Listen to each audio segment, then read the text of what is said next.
আমি বেতের নামাজ মসজিদে এসার পর পড়ছিলাম। তো একটা মুরব্বী আমাকে ফলো করেছে হুম। আমি কিভাবে নামাজ পড়ছি। আর আমার একটা বন্ধু, সেও নামাজ পড়ছিল, তাকেও ফলো করেছে। যে আমরা দুজন একসাথে থাকতাম।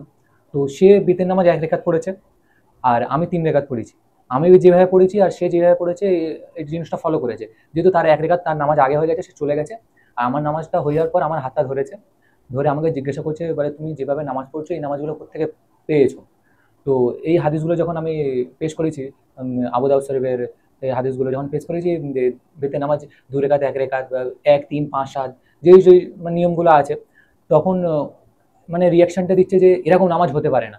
মানে নামাজ কি ছেলে খেলা হচ্ছে নাকি? তোমরা কখন ১ রেখাত পড়তেছো, কখন যে ইচ্ছা তিন তিন রেখাত পড়তেছে, কেউ ৫ রেখাত পড়তেছে। নামাজ একটা নির্দিষ্ট নিয়ম আছে, ওইটা পড়তে হয়। আর তুমি ১ রেখাত যে কথাটা তুললে, ১ রেখাত আজ পর্যন্ত ছোটবেলা থেকে আমি কখনো নামাজ শুনিনি। ১ রেখাত নামাজ হয় না। আর যে তুমি ৩ রেখাত বলতেছো যে পড়বে, ২ রেখাত পড়লে তো নামাজ শেষ হয়ে গেল। ফের ১ রেখাতটা কোথেকে পাচ্ছ? ওটা ৩ রেখাত হয় না, ওটা তুমি ২ রেখাত পড়তেছো। তো এরকম কথা বলছে। আর বলছে যে এভাবে নামাজ হয় না, তোমার নামাজটা হয়নি। তো বিতির নামাজের বিষয়ে কি বলবেন এই বিষয়ে? যেমন তুমি বললে যে আবু দাউদের হাদিসটা তুমি যেটা বললে যে ১ রেখাত, ৩ রেখাত, ৫ রেখাত, ৭ রেখাত, আল্লাহ রসুল থেকে ৯ রেখাত পর্যন্তও প্রমাণিত আছে। আমার একটা স্পেসিফিক ভিডিও রেকর্ড করা আছে বেতের নামাজের টপিকটাকে নিয়ে। ওখানে আমি বেতের নামাজের যতগুলো কোশ্চেন সবকটা অ্যাড্রেস করেছি। ১ রেখাতের দলিল আমি ওখানেও দিয়েছি। যেহেতু ভিডিও রেকর্ড হচ্ছে, আমি এখানে তোমাকে ১ রেখাতের যে দলিল আছে যে ১ রেখাতেও বেতের নামাজ পড়া যায়, সেটা আমি এখানে বলে দিচ্ছি। রয়ে গেল, উনি যে বলেছে আমি শুনিনি, তুমি ওনাকে জিজ্ঞেস করবে সূরা ফাতিহার মানে তুমি নিজের লাইফে কোনোদিন শুনেছো? হাদিস তো দূরের কথা। যদি বলো এই যে কুলহু পড়া হয়, হুম। বল কুলহু যে সূরাটা পড়ো, এই সূরাটার নাম কি তুমি জানো? সূরা ইখলাস। আমি বলে দিলাম, যদি শুনে জেনে যায়, যদি মনে রাখতে পারে, কেন একবার কোনো জিনিস শুনলে মনে থাকে না। হুম। তো সূরা ফাতিহা তুমি মানে জানো না, কুলহু আল্লাহু আহাদ, সূরা ইখলাসের তুমি নাম জানো না, তুমি বলছো আমি শুনিনি। প্রথম কথা হচ্ছে তুমি পড়াশোনাটা কতটা করেছো, তারপরে তুমি একটা জিনিস ক্লেম করো না যে আমি শুনিনি, আমি পড়িনি। যেমন মনে করো আমি পুরো বুখারী শরীফ পড়ে নিয়েছি, তুমি আমাকে বুখারী শরীফ থেকে কোনো হাদিস দিলে, আমি বললাম আমি তো বুখারী শরীফ পড়েছি, এই হাদিসটা তো নেই। তখন আমার রিয়াকশনটা কি হবে? আচ্ছা ঠিক আছে, তুমি বলছো আছে, যে কালে দেখাও। তুমি বলছো আমি পড়েছি নি মানে নি, তুমি যদি পড়ে থাকো ভুল পড়েছো। আজব লজিক হলো না? তো আমাদের সমাজের মানুষেরা কতটা এডুকেটেড কোরআন হাদিসের দিক থেকে, সেটা তো আমরা খুব ভালো করে জানি। যে তোমাদেরকে সূরা ফাতিহার মানে জিজ্ঞেস করলে তোমরা বলতে পারবে না। এমন অনেক নামাজি আছে যারা সূরা ফাতিহা পড়তেও পারে না, রিড করতে পারে না, এমনিই দাঁড়িয়ে দাঁড়িয়ে নামাজ পড়ে চলে আসে। তারা কোনোদিন শেখেও না, লজ্জায় যে আমাদের বয়স হয়ে গেছে, আমি আবার কার কাছে শিখবো, কাকে বলবো। তার কারণ আমি কি করে জানলাম?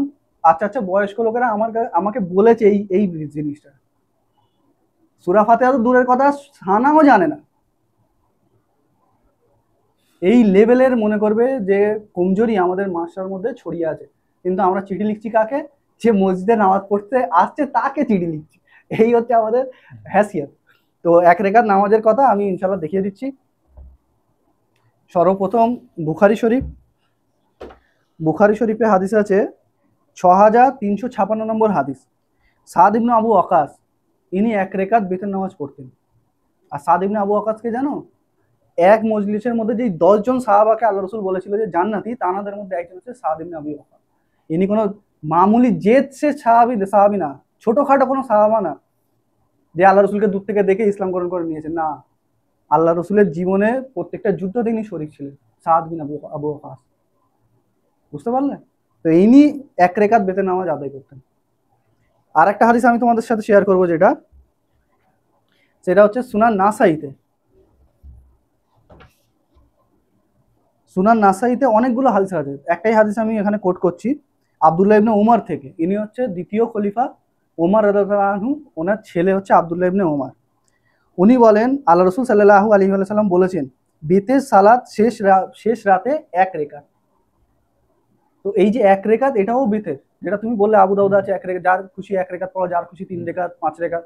এবারে আমরা যদি একটাই জানি, তার মানে তো এই না যে ওটাই শেষ। আমরা জানি না।